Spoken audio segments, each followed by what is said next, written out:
All right, and it is Mother's Day. So today is the day that I encourage you to think about the maternal energy in your life. That can be your mother, or it can be somebody who feels like a mom to you. I have three of them. I have my biological mother, who I look like, and then I have two spirit mamas who mother me on a regular basis. So I'm going to give a shout out right now to Ruth and Sharon. Those are my spirit mamas, and my own mom, who I have called Miss Frankie all my life when I'm not calling her mom. So whoever that maternal energy in your life is, and let me tell you something, it can also be a man. It's not always a woman. And if you are a mother, be that of the two-legged variety or the four, and for those of you who are mothers of children that you did not give birth to, that you have adopted or taken in, happy Mother's Day. It's a beautiful day out there. There's a nice little breeze. The sky is absolutely a gorgeous blue. And so we are going to stop, take a breath. We are going to enter into that sacred space where we meet the eternal Mother.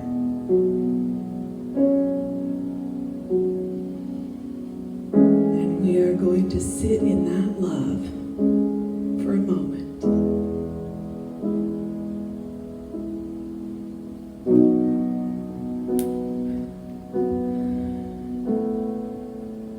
Universal love enfolds me.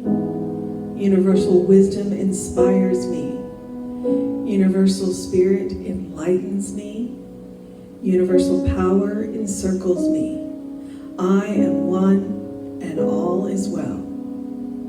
As we begin the inner healing process, let me invite you to relax in quiet confidence, opening yourself up to the miracle-working higher power.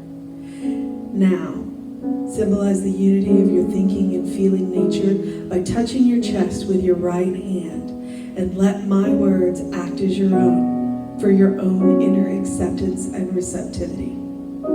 I acknowledge that there is a power, intelligence, and wisdom greater than my own. I am in the midst of it, and it is in the midst of me, sensitive and responsive to my every thought, word, action, and feeling. I now make this true for myself by saying, I acknowledge. Acknowledging the higher power working through my life, I admit that I am personally responsible for solving my own problems, while being guided and assisted by something greater than myself. As I am ready to surrender to the conflict of my ego to the wisdom of the infinite presence, I simply speak these words. I surrender. I surrender. Knowing that forgiveness is the key to unconditional love and the feeling of heaven, I now unconditionally forgive anyone and everyone who has ever injured me in any way, real or imagined.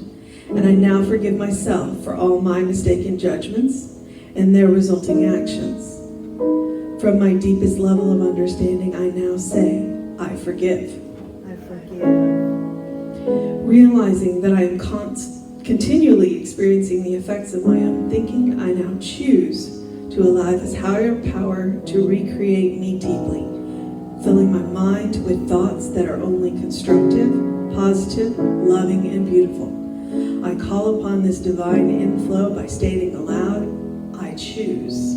I choose. I now center upon that one special idea that I am willing to accept as real for me in this coming week, visualizing the idea as already acted upon and brought to pass. In seeing my idea become a fact of my experience, I enjoy the happiness and peace of my thought fulfilled and gratefully speak these words, I accept. I accept. Knowing that I have an everlasting place in the midst of the power that sustains all creation, as well as the support of all those around me, I allow myself to relax in the peace of fulfillment and gratitude, and I say, I release. Now, in my mind's eye, I envision the presence of someone near and dear to me, a family member, a friend, a mentor, who has touched my life in deep and loving ways. Someone who's not physically present in the room this morning, and I turn to that image in mind and say, I am grateful for the good in your life. I am grateful for the good in your life. And now I open my eyes to the world around me and turn joyfully to the person next to me, within 6 feet, and share my gratitude and confidence by saying, I am grateful for the good in your life. I'm grateful for the good in your life. Grateful for the good in your life. And we are truly grateful for the good in all y'all's life. Gorgeous thoughts, gorgeous sentiments. Thank you, Lisa, for the beautiful opening. People teach us things by our observation of them more than their instruction of us. I dedicate this talk to Margaret Louise Catherman Jennings, my mother, who's gone 25 years this year off this planet. I learned from her learning. I learned from her justice. I learned these things not because she sat me down and said these are important. I learned these because I watched what she loved, and I watched how she interacted with the world. And she taught me never to be suspicious of other people. She taught me to welcome everyone into my life. And along the way, I learned a couple of things that I want to share with you today. And Alan Watts learned a few things, and I want to share a couple of his thoughts with you too, out of a new collection called Just So. These are talks that he gave in the late 1960s and early 70s that his son recorded. There are many audio recordings of him available, and his son is curating these and bringing them out periodically in print in collections. And he talks about we need a new analogy. We need a new analogy. And so I wanted to go with that today. The idea of learning by observation teaches us certain things in life. One of the things that I picked up is that when you do a kindness for somebody, they may not repay it, but somebody will. When you do a kindness for someone, they may not reciprocate, but later that day, or that week, or that year, or that life, somebody will. The universe will. The universe is a term that we use generically to mean, I don't know where this is coming from, but it's out there. From somebody, from somewhere, from somewhen. So we clump it all together and call it the universe. I may not get what I need from the person I think I ought to have it from the person that I feel is obligated to give me what I need. I may never get it from them, but I will get it. I will get what I need, and it will come through some human agency, or it will come through some other agency, but it will come. It will come. We may not have had the greatest mothers, and we don't want to paint a picture here that everybody had the mother who bakes the pie and puts it in the kitchen window, and all of it, has it all together, has all the answers, and is just so perfect, just too perfect to be believed. Because some of us, one thing you can say about all of us is that we were born to or mothered by, this is true I guess of almost all of us, young women, young people who didn't know as much at the time as they later learned. And this is why it's said that sometimes what happens is that children gravitate to their grandparents more than their parents because they feel like the grandparents have it figured out by now, and the parents are still kind of in the process of growing up and learning who they are. So we were parented by people typically who were young, and being young is wonderful, but it's also a time of general insecurity and figuring out just how you fit into this world and what you're going to do, and also how you're going to physically provide for a family, how you're going to make enough money. You have career pressures, you have relationship pressures, and not too far along, you, the parents, start taking care of your parents, who by this time typically are aging, maybe even your grandparents. And so you have all of these different demands placed on you, and sometimes you forget to parent. Sometimes you forget to do the thing, to say the thing, to heal the wound, to lift the spirits that you really feel like you should. But all the time, the child is watching you, and they know if you're trying to do your best. And that's the imprint that's left. That's what they carry on into life, is mom or dad tried their best. You hear songs with lyrics like these, poems with lines like these about, mama was working 3 jobs and she wasn't often around. She was exhausted in the evening, but I knew she loved me. Dad was he had to travel a great deal, but I knew. How did they know that? How did they know that they were loved? Because they watched the intention back of the form. The intention back of the form. So we need a new analogy for parenting that's broader than it was, just like we need a new analogy for people generally broader than it was. We talk about fathers and mothers, and when I first came into religious science and other New Thought places I visited, you would hear them talk about Father, Mother, God, or Mother, Father, God. It didn't matter which order you put them in, it depended. And it would vary, and I vary it up deliberately, but Father, Mother, God. And I watch to this day, this is, 2020, we're in, fairly enlightened times. You think, and I watch newcomers to creative life, which we haven't had any in a while. We've had no visitors to this center in, 8-9 weeks now? That's going to change sometime soon, at the right time, And when we do, and when they're new to this teaching, they'll come in here and I'll talk about Mother, Father, God, and I'll watch them look like the old MTV commercial with the hair blown back. What did he say? Father, I didn't make that up, and it's not new. It's not new. In New Thought, it goes back to the late 1870s, 1880s that expression was being used.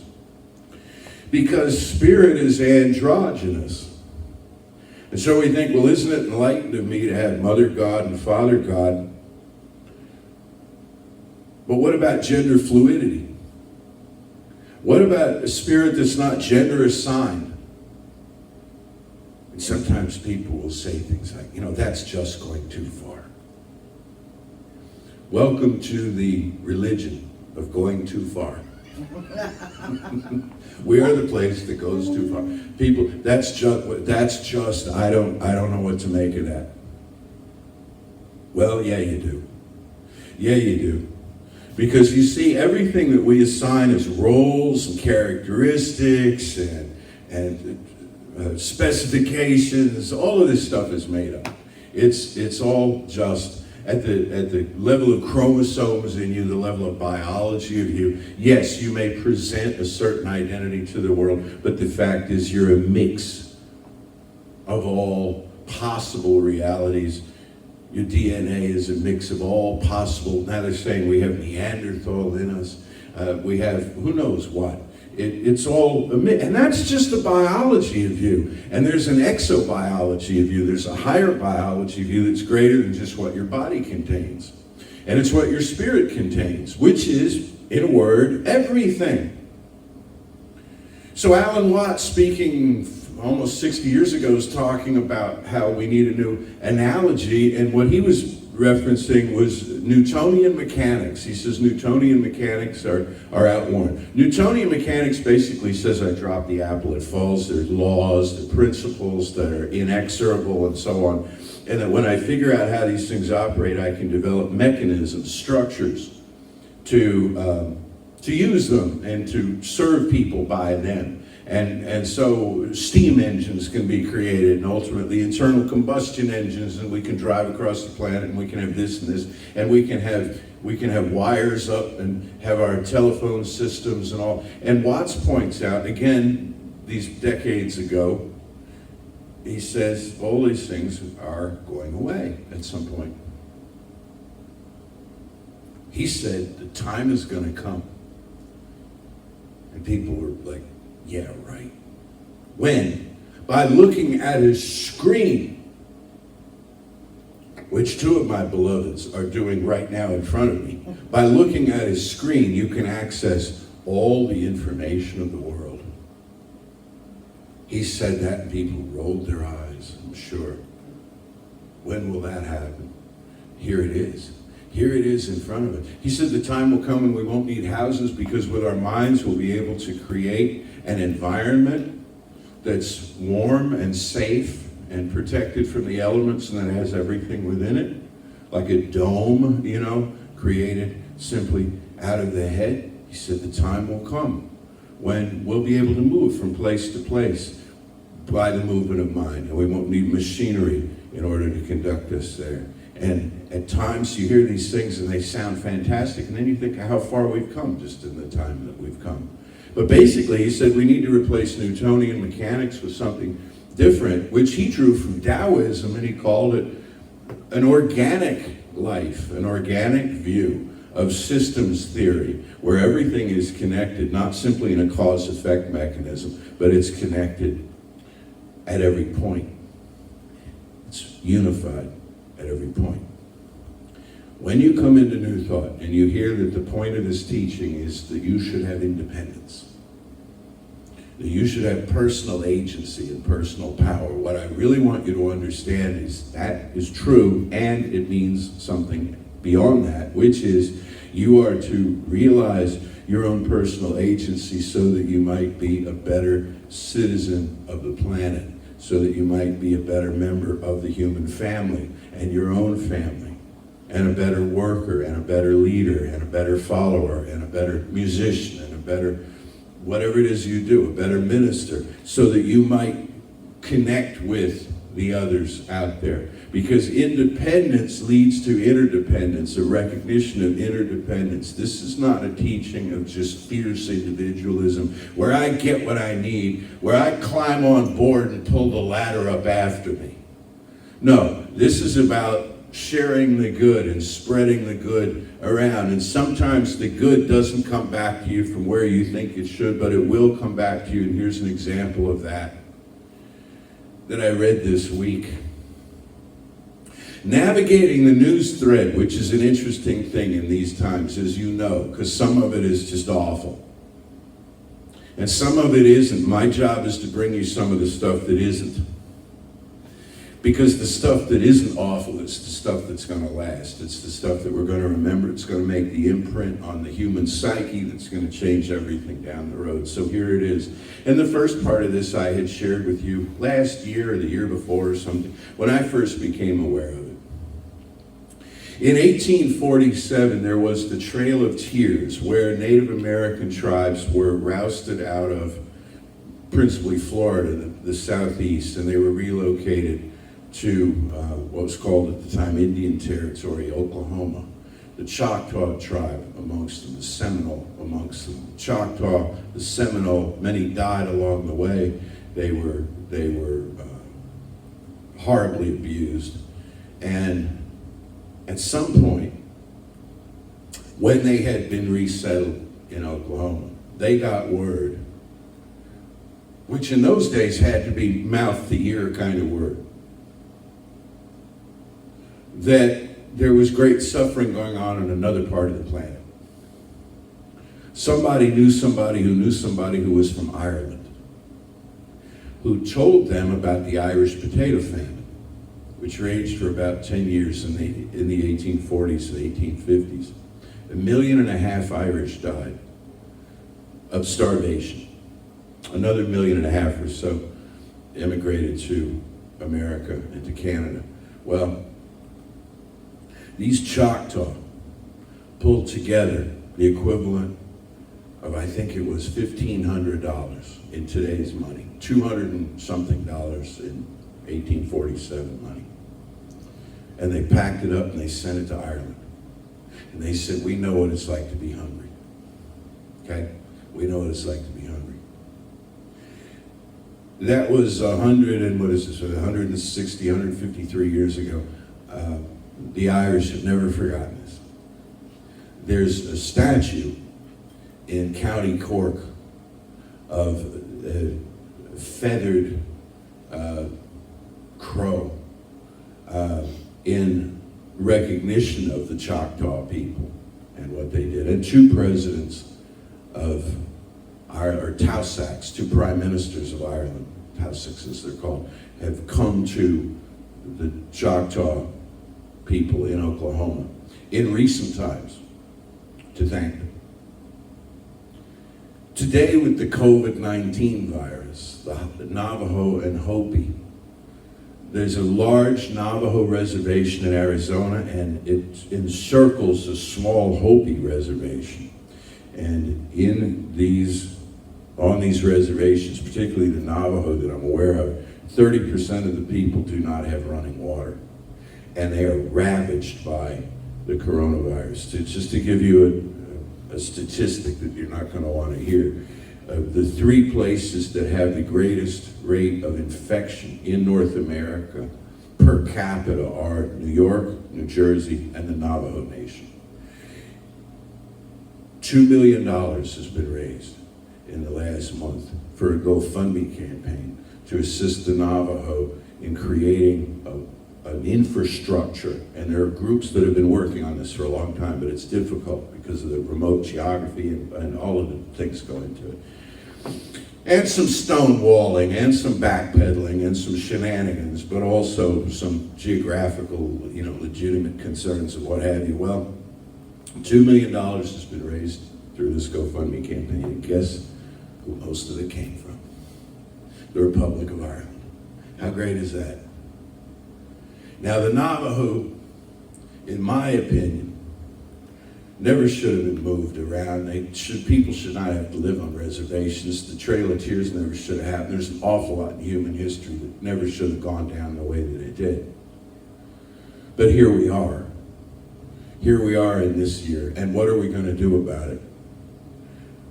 We're not going to forget the kindnesses that were paid to us, and we're going to do what we can to repay them. And if the people that aren't around anymore who did the good thing for us, then maybe their descendants are, or maybe somebody else that we just decide to assign to them that heritage.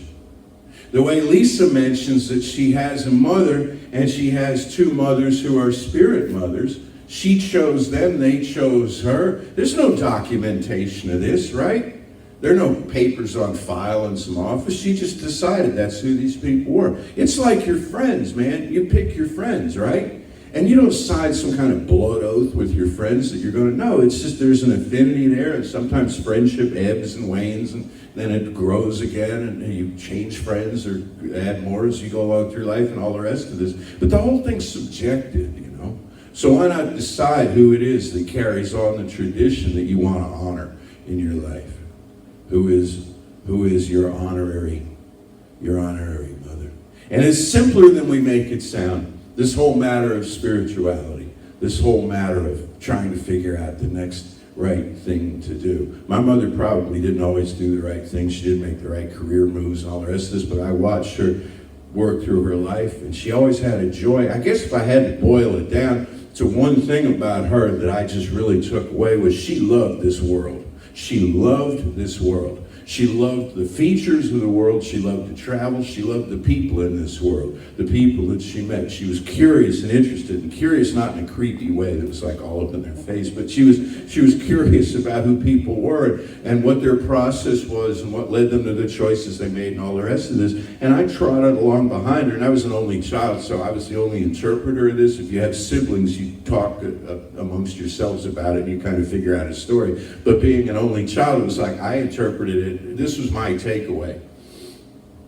And my takeaway was, I want that. I want to be like that.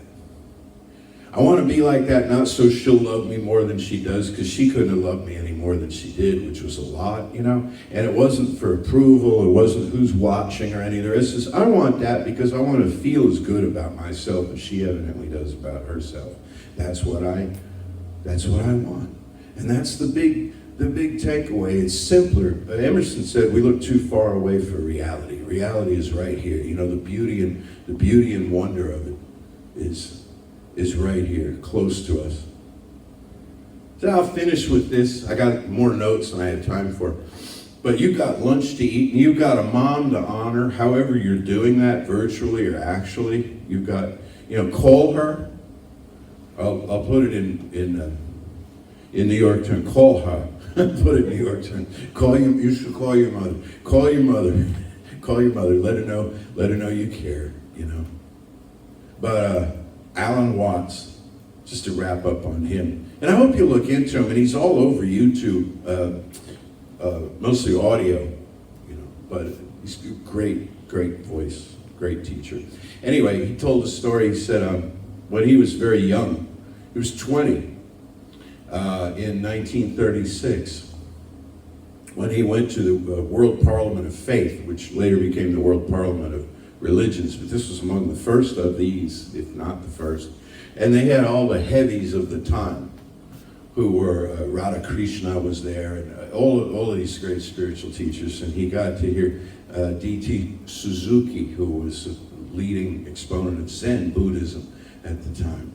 And they had all been asked to get up and speak on the same topic, which was something about how do you find the spiritual dimension in today's crazy world.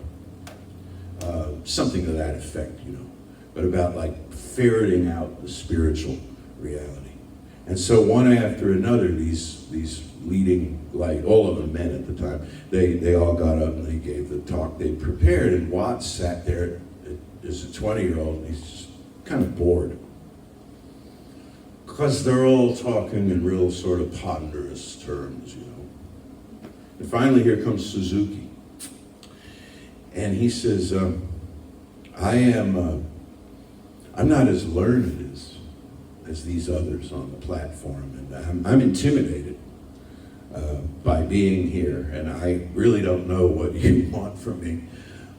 So I looked up spirituality and in the dictionary and what it is, and it described it as being not this and not that. It's not materiality, and it's not, and so on. And he said, and that just I didn't understand that. So here's what I have to say to you. And he goes into describing his house and his garden. That's how he spends his talk. And over here we have this, and then I planted that, and this looks really good. And the audience rose to their feet. They gave him a thunderous ovation. Because of all the speakers on the stage, he was real. He didn't describe spirituality in a Newtonian, mechanistic way of here's another system and here's what's under the hood, He described it in the sense of here's my house and here's my garden and here's why I have it be the way it is and what I enjoy about it and how it feeds me. And so everyone in that hall could leave and go home to their houses and their gardens, if they had gardens, and look at them and say, this is my spiritual realm. This is my work to do. These, my family. These, my friends. This, my world. So we still have work to do. We still have work to do. We know that from recent events in the world that are heartbreaking. And we are the ones to do it, else we would not be here, and we would not know about the things that we know. We would not be given the tools that we have. So it's ours to do, and I look forward to doing it with you as we go forward, all of us working together arm in arm, building a better outpicturing in this world of the interior spiritual awareness that we have. Let's know together now there is one life, one power, one presence. I am an independent entity filled with my own passions and convictions. I'm not a caricature, I'm not a cartoon, I'm not a representative, I'm not a role. I am me. And there's never been another me. And now that I know that, I can take up my divine inheritance and stand as a pillar in the temple with you. Because there's never been another you. And each one of us on this planet, unique individualizations of cosmic energy in this world at this time for a high and holy purpose. which is, in a word, love. Unconditional love. I set aside blame casting, fault finding, beady-eyed suspicion of the intentions of anyone. Because nothing and no one can hold me back from my divine destiny. And as I open myself to this love, the love moves outward from me across the world to heal divisions and enmities and upsets, to enact true spiritual justice, which is not simply retribution for wrongdoing.